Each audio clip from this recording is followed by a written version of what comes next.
What is up, everyone? I'm Steve, editor-in-chief of PlatformNation.com, and today I'm here to bring you a very special campaign review on Killzone 2. Yes, we are going to be talking solely about the single-player aspect of this game, as we do have another video concerning the multiplayer, the online mode. So, a little bit about the game. Guerrilla Games developed it. It is published, of course, by Sony. It is a PlayStation exclusive with an MSRP of $59.99. It plays in 1080i or 720p on your TV with doubly digital surround sound. The campaign is single player only. One player is all it is. There is no co-op. There is no online at all on the campaign. Now on the campaign itself, you are taking place.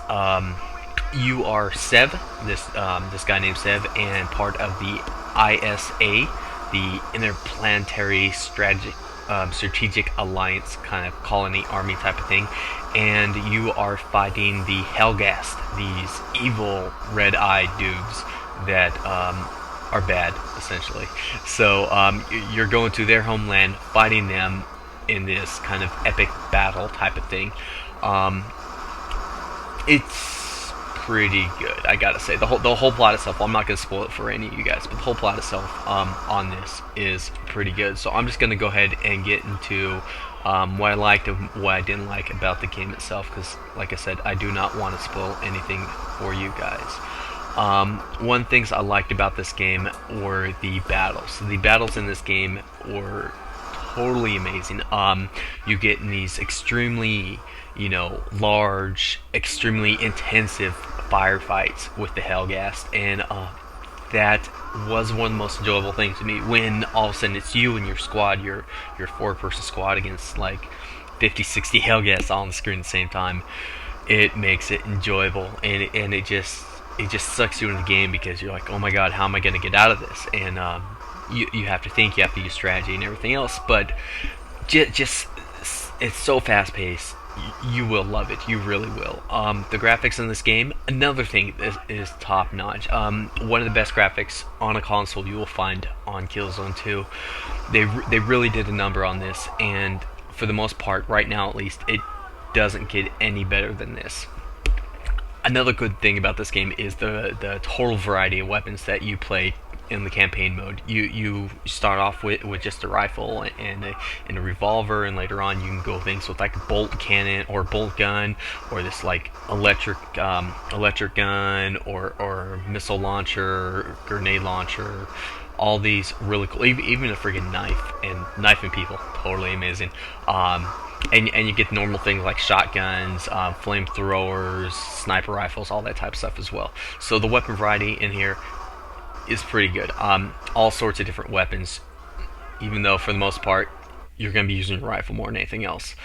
Another real cool thing that they did in here was the way they implemented intel. A lot of the first-person shooter games and such, they have ways where you collect intel, and it either does two things. It just says, wow, you collected this intel, or okay, cool, you collected this intel, now you can go ahead and read all this text. And Killzone has intel, but it does it in such a cool way where you actually go online, and when you're online, you actually get to things. As you're probably, hopefully, if everything works right, seen in this video right here, it unlocks things, and the really cool things. They're things like propaganda posters.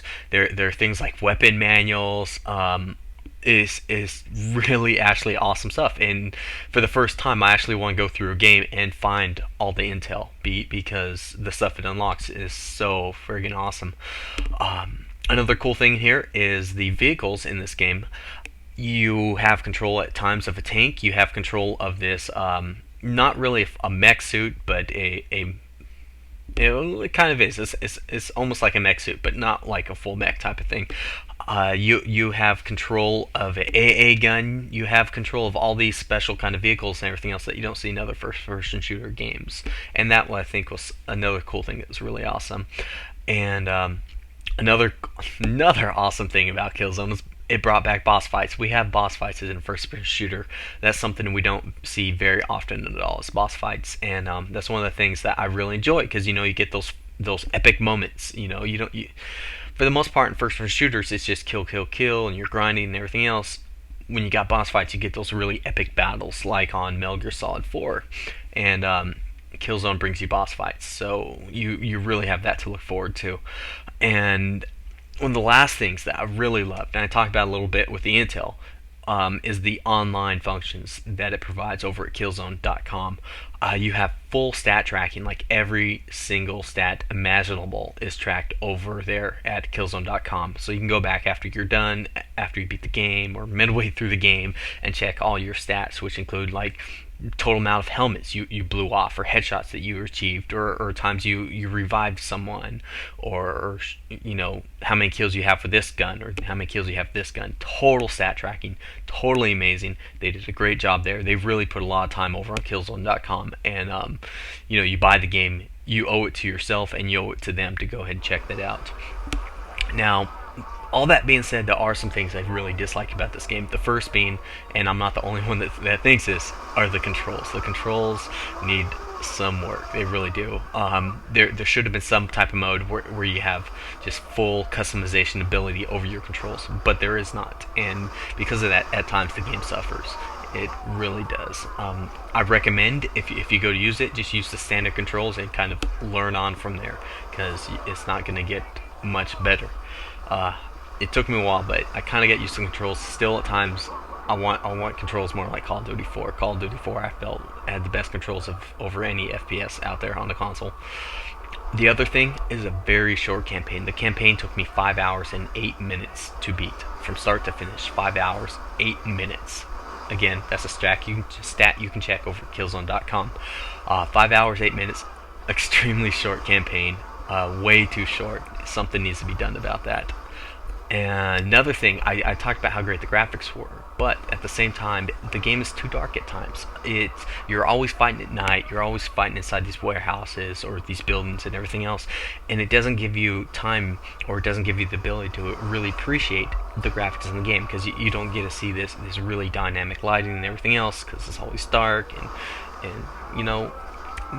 I wanted to do some battles when it's actually daytime. It just makes it more enjoyable for me, because I like the way it looks in the game. I don't like it being all dark and everything else.